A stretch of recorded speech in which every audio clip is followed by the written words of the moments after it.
the next thing I want to talk about is maximizing a property's income. Sure.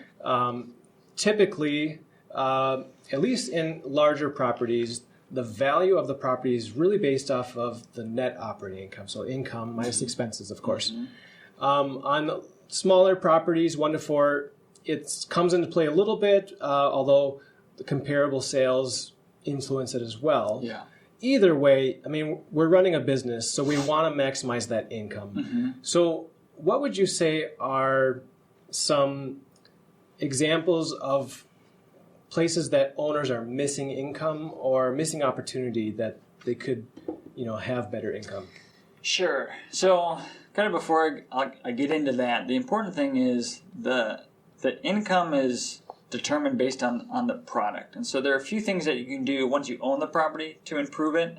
But you need to know upfront, is this a property that I'm planning? Like, is it an opportunity property where I can do value add things?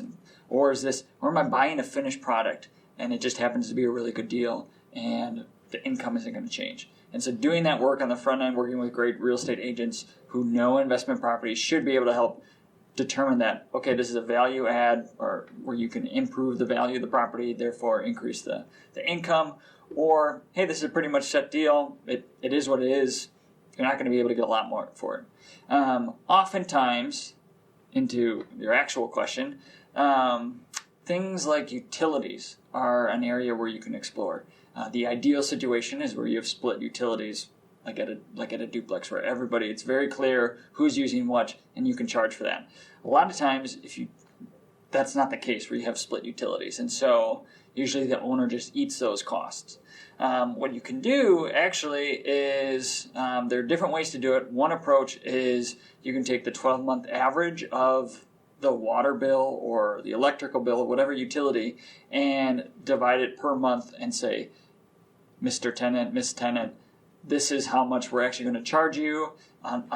It's based on an average cost. Here's the 12 month or the bills from the last 12 months. Here's how we came to that number. We'll show you each month what the bill is, and that's a lot of that is actually required by law to do that. But that's one approach to pass on expenses.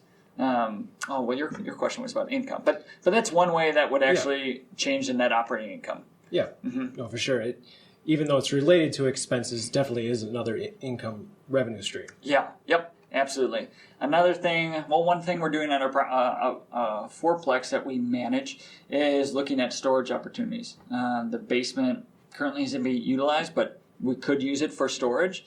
And so if we put up different lockers for tenants and have a storage unit, what's their appetite even paying an additional $25?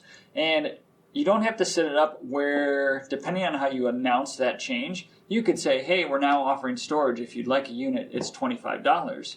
Or you could say, maybe it's up when their lease comes up for renewal, you can say, hey, we're actually adding some improvements to the property. You're going to get a storage unit, but the rent now is going up $25. And talk about it as like, oh, we've actually dramatically improved the quality of life by adding the storage unit, or parking spots, things like that, where it might be tricky to pay for that specific thing, but if you just say, oh, and rent's going up $25, $50, $100, kind of depending on the situation, that's another way to do it where it's almost easier to sell.